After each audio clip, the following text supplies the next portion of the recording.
Хайырлы иртә, эфирда Татарстан яңалыклары, студияда Гөлназ Ибрахимова бүгенге чыгарылышта. Традицияләр яңара, Болгар җире яңадан иң зур сәүдә мәйданчыгына әверелде. Татарстан цифрлы трансформация буенча Россиядә лидерлар арасында. Ярты еллык эш нәтиҗәләре шуның дәлиле. Матурлыкка чакыру Казанда рәссам Рөстәм Хуҗинның туган яктиләре дигән күргәзмәсе эшли.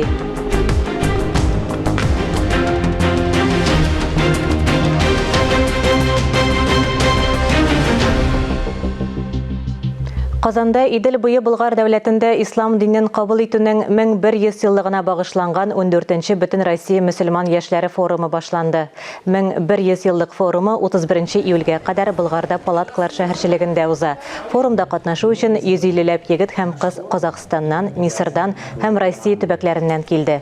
Нәзарәттә узган тантаналы ачылышта Татарстан мөфтие Камил хәзрәт Сәмигуллин катнашып, яшьләргә үгет-нәсихәтләрен җиткерде. Пәйгамбәрбезнең хәдисе бар, ихтаним хамсан каблил хамс, 5 нәрсә килгәнчә 5 нәрсәнең кадерен бел дигән. Беренче чиратта шабабыка кабла харамик, картлык килгәнчә яшьлегенең кадерен бел дип әйтә Пәйгамбәрбез саллаллаһу алейһи ва саллям. Шуңа күрә бу яшьлегеннән файдаланып, күбрәк файдалы эшләр кылырга кирәк. Шул турында без аларга сөйлибез дә. Болгар җире яңадан иң зур сәүдә мәйданчыгы булды. Узган җомгада анда Ага базар этно-мәдәни фестиваль үтте. Тулырак мәгълүмат хәбәрчебез язмасында. Иртәнге сәгать 9-дан кичке 7-гә кадәр ярминка эшли. Әйе, Болгарда Ага базар башланды. Теләүчеләр хәтта мастер-классларда да катнаша ала. Күп гасырлар элек Болгарда һөнәрчеләр, осталар һәм сәүдәгәрләр җыела торган була. Хәзер бу традицияне яңарталар. Халык осталары кибетләре, кул эше товарлары, һөнәрчелек остаханәләре куелды. Мәйданчыкларда Идел буе халыкларның милли ишегаллары, аларның көн күренеше, кием салымы, аш-су тәкъдим ителде. Все те, кто желал, мечтал, чтобы место это стало действительно местом притяжения.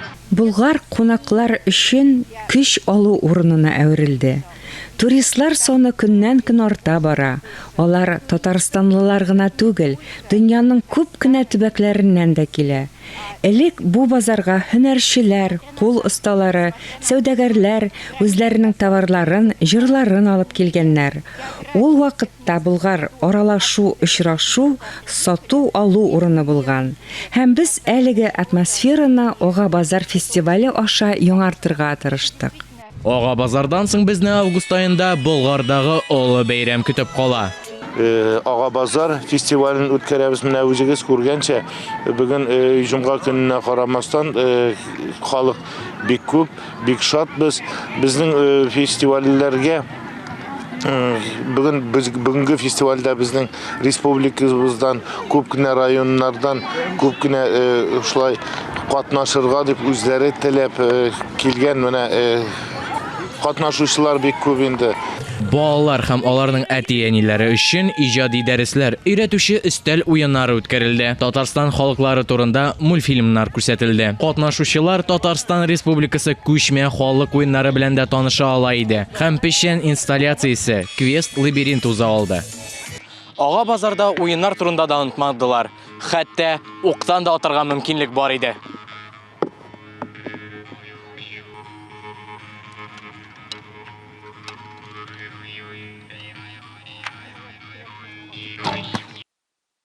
Ага базар 10-15 гасырларда Идел Болгарының сәүдә һөнәрчелек һәм мәдәни үзәге. Халыкара этно-мәдәни фестиваль урта гасырларда яшәгән зур базар күләмле җыелма образына охшап оештырылды.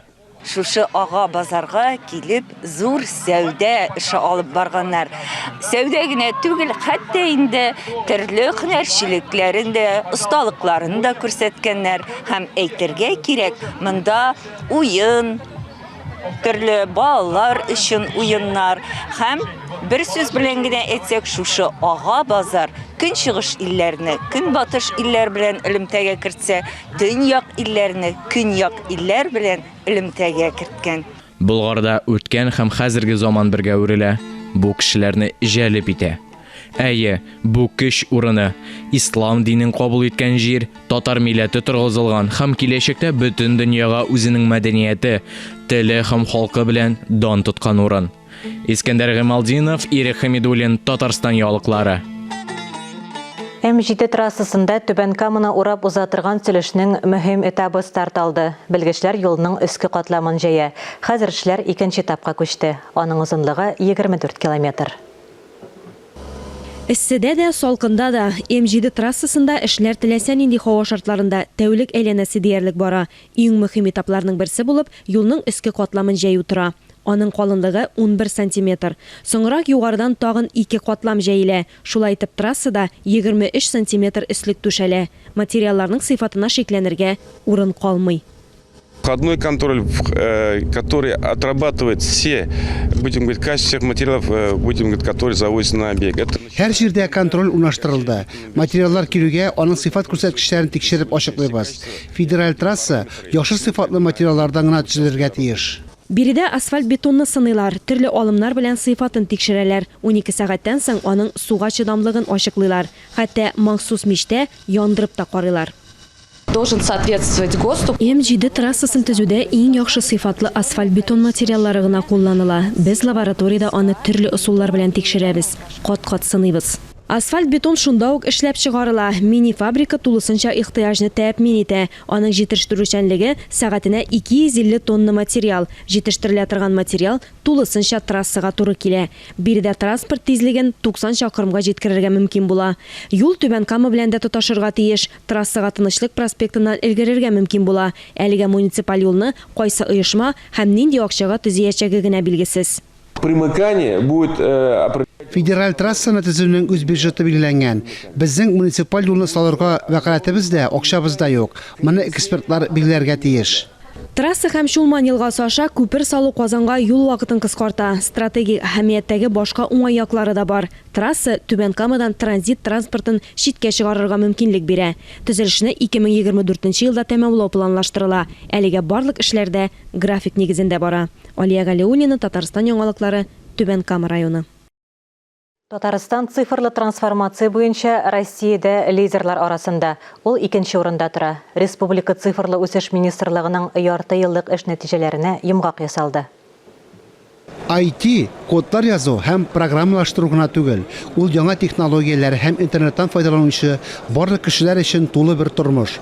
Татарстанда цифрлаштыру юлында IT өлкәсендә яңа дәрәҗәгә күтәрелде. Беренче ярты еллыкта республикада популяр блогерлар белән онлайн эфирлар, гаилә, яшьләр фестивальләре, балалар бәйрәмнәре, мәктәпләрдә балалар лагерьларында танып белү дәресләре узды. Татарстан занимает свою лидерскую позицию.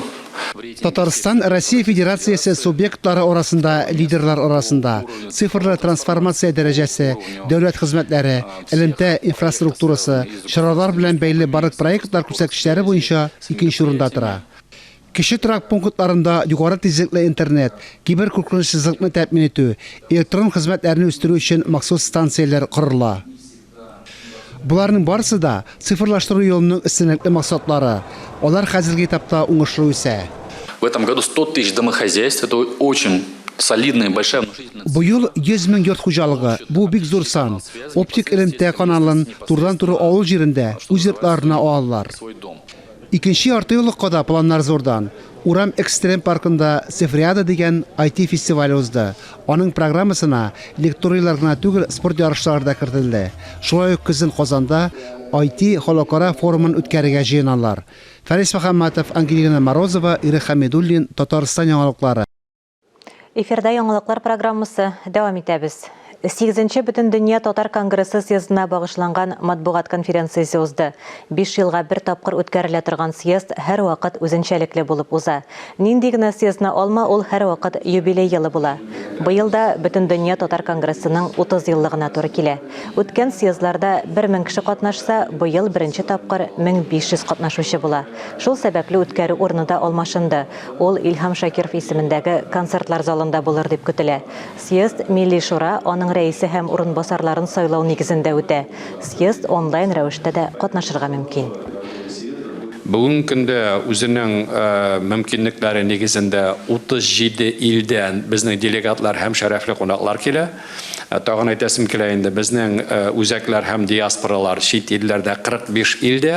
Менә шу 45 илнең 35-е илдән безнең делегатлар һәм шәрәфле кунаклар булачаклар. Ислам динен кабул итүгә 1100 еллык булгачтан безнең инде төп чара ул Болгар җирендә үтте. Шуңа күрә без татар, мөселман, ислам динендә буларак һәрбер килгән кунакка шушы елны Болгар җирендә барып, анда дуга кылып, безнең тарихны искә төшереп, анда булу зур бәхеттә, зур мәгънәдә һәм инде бурычта. Казан шәһәре мәдәният идарәсе, Казан шәһәре музей комплексы Әмир Мәҗитов музейының күргәзмәләр залында Казан рәссамы Рөстәм Хуҗинның Идел буе Болгар дәүләтендә рәсми рәвештә ислам дине кабул ителүгә 1100 ел тулуга багышланган Туган як киләре дигән күргәзмәсе халыкка хезмәт итүен дәвам итә. Безнең хәбәрчебез Фәннур Хәсәнов һәм Александр Решоткин әлеге күргәзмәдә булып, оештыручылар белән аралашып кайтты. Тулырак алдагы видеоязмада. Әмир Мәҗитов музейының күргәзмәләр залында Идел буе Болгар дәүләтендә рәсми рәвештә ислам дине кабул ителүгә 1100 ел тулуга багышланган күргәзмә үз эшен дәвам итә. Әлеге күргәзмәдә нәкышчы рәссам, Россия һәм Татарстан Республикасының рәссамнар берлекләре әгъзасы Рөстәм Хуҗинның күп санлы әсәрләренең бер өлеше генә. Алар арасында Идел буе Болгар дәүләтендә рәсми рәвештә ислам динен кабул итүгә 1100 ел тулуга багышланган эшләр сериясе. Шулай ук Татарстан һәм Урал пейзажлары, натюрмортлар бар. Выставка представляет из себя собрание картин различного жанра. Әлеге күргәзмә төрле жанрдагы хезмәтләремне туплады. Портретлар, натюрморт, пейзаж һәм әлбәттә тарихи әсәрләрне берләштерде. Тарихи картиналарны ясау иң авыры, чөнки барлык жанрларны да син белергә тиеш. Портретларны да, табигать күренешләренең төрле мизгелләрен, хайваннарны, мисал өчен атларны, аларның характерларын, ыгы-зыгы, ядрә тавышлары вакытында үзләрен тотышларын эләктереп алырга кирәк. Табигать күренешләрен дөрес итеп бирергә, җил искәнен, кояш нурларының, шәүләнең дөрес ятуын, тауларның, үлән агачларының төсләрен сайларга һәм башкаларның төгәл ачылышы композицияны тулы итеп бирә алудан гыйбарәт. Бу инде билем, акыл, осталыкны, уй фикерләрне бергә кушып эшләү нәтиҗәсе. Тарихи картиналарны ясаганда философ та, композитор да, тарихчы да булырга кирәк. Зур картина тудырыр өчен бик күп вакыт сарыф ителә. Иң алдан әзерләнәсең, темасын, материалларны барлыйсың, тарихчылар белән аралашасың, образларны күзаллыйсың, әкрен генә эшкә керешәсең. Бер эскизны эшлисең, бераз зур айтып икенчесен, өченчесен һәм шулай әкренләп зур картина туа. Әлеге күргәзмә шул эш процессы формасында оештырылган. Шуңа да ул гади кешегә дә, өйрәнчек студент укучыларга да, профессиональ рәссамнарга да аңлаешлы һәм ул кулланма әсбаб ролен дә башкара. Рәссамның талантын билгели торган төп сыйфатларының берсе гап-гади саналган күренешләрнең, мизгелләрнең үзенчәлеген күреп алып, аны башкаларга да ачып бирә белү. Аның сюжетларына карап, кешеләр рухи үсеш кичерәләр, күңел тирәнлеге, яшәү мәгънәсе турында уйланалар. Үз милләтенең мәдәниятын күрсәтү һәр рәссамның бурычы. Сәнгать милли булганда гына эшкерсез, ди рәссам. Тарихи темаларга иҗат иткән картиналары, эзләнүләре моның ачык дәлиле булып тора. Әлеге күргәзмәдә җанга якын, күңелләрне уйландыра торган, зур тарихыбызны барлый торган күренешләр белән таныша алабыз. Бу реализм. Рәссамның үз сүзләренә караганда, бүген реалистик этюдлар ясаучы сирәк күренеш. В 2022 году в Республике Татарстан проходит много мероприятий, посвященных 1000-столетию принятия ислама в Волжской Булгарии. 2022 ел музейлар өчен бик уңышлы башланып китте. Казаныбызда күп күргәзмәләр оештырыла. Шул уңайдан Идел буе Булгарында ислам динен рәсми рәвештә кабул ителүгә 1100 ел тулу уңайыннан оештырылган күргәзмәләр арасында Рөстәм Хуҗинның күргәзмәсе аерым урын алып тора. Рөстәм Хуҗин Россия рәссамнар берлеге әгъзасы. Ул реализм стилендә иҗат итә.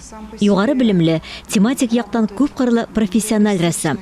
Әлеге күргәзмәдә бер күпме хезмәте генә.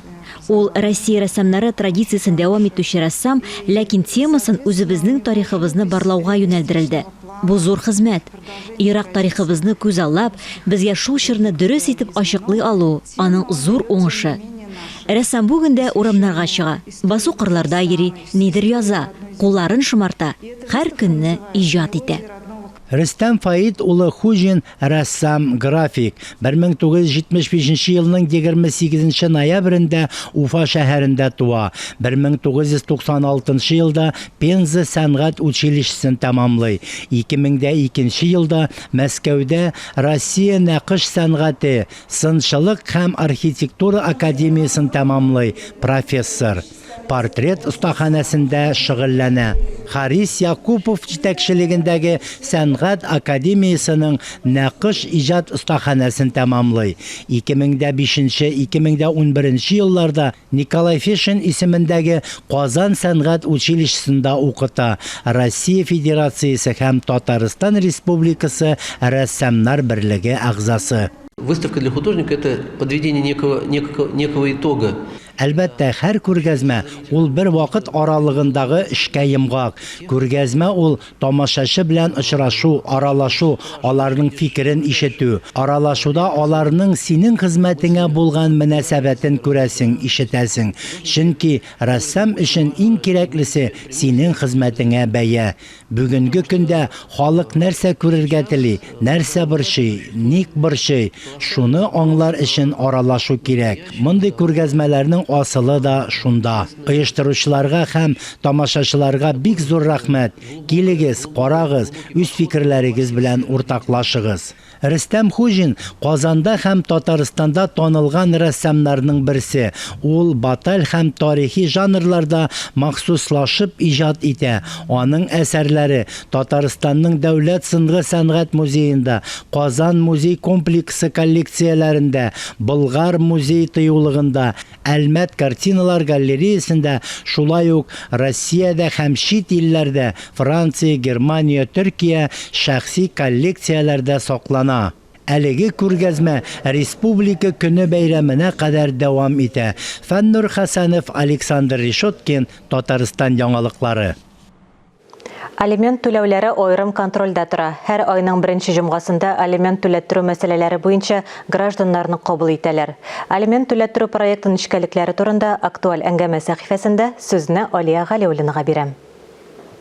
Исәнмесез, хөрмәтле телевизор караучылар. Эфирыбызны актуаль әңгәмә сәхифәсе белән дәвам итәбез. Студиябыз кунагы Татарстан Республикасы буенча башкарма эшләрне оештыру бүлеге баш инспекторы Динар Латыпов. Динар әфәнде, хәерле иртә. Хәерле иртә. Әңгәмәне мондый сораудан башлыйк әле. Алиментлар кемгә түләнергә тиеш һәм аларны кем билгели? Россия Федерациясы гаилә кодексы нигезендә ата-аналар бәлик булмаган балаларын карап тотарга тиеш. Ата-аналар балаларны карап тоту турында мөстәкыйль рәвештә килешү төзергә һәм аның уңайлы тәртибен билгеләргә хокуклы. Мондый килешү нотариаль яктан таныкланырга тиеш. Ата-аналар балаларын карап тотмаган очракта балаларны карап тоту өчен алиментлар суд тәртибендә алына. Бала белән калган ата яисә анадан тыш балик булмаган балага тагын баланың опекуны яки попечителе, баланың тәрбиягә алган ата-ана, улыкка алучы кеше, ятим һәм ата-ана тәрбиясеннән мәрхүм калган балалар оешмасы, опека һәм попечительлек органы да алиментка бирә ала. Әйе, закон буенча алиментның күләме нинди булырга тиеш? Алимент түләү турындагы килешү буенча билгеләнә. Алиментларның күләме ата-аналар тарафыннан мөстәкыйль билгеләнә, ләкин ул алиментларны суд тәртибендә түләтергәндә алынырга мөмкин булган алимент күләменнән кибрәк була алмый. Килешү булмаган очракта балик булмаган балаларга карата алиментлар аларның ата-аналарыннан суд тәртибендә түләттерелә.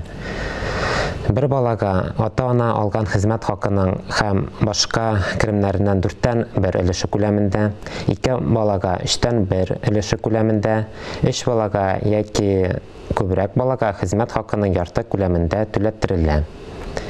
Якларның матди яисә гаилә хәлен һәм игътибарга лаек булган башка шартларын исәпкә алып, бу өлешләрнең күләмнәре суд тарафыннан киметелергә яисә арттырылырга була.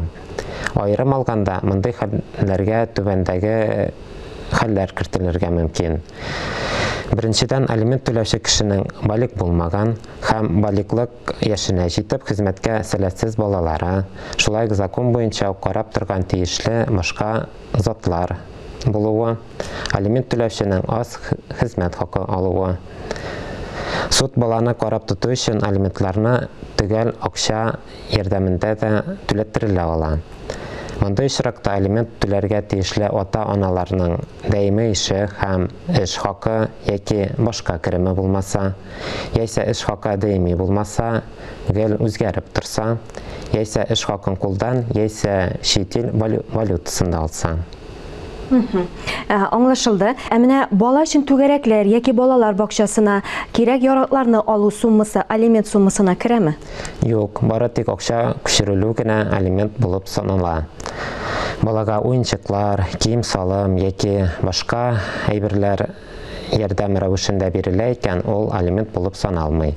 Мәсәлән, медицина ярдәме, санаторийларга, лагерьларга бару, бит инде яшерен батырын түгел, хәзер түләүле, алар шулай ук алимент суммасына керми димәк. Юк, алар алимент булып саналмый.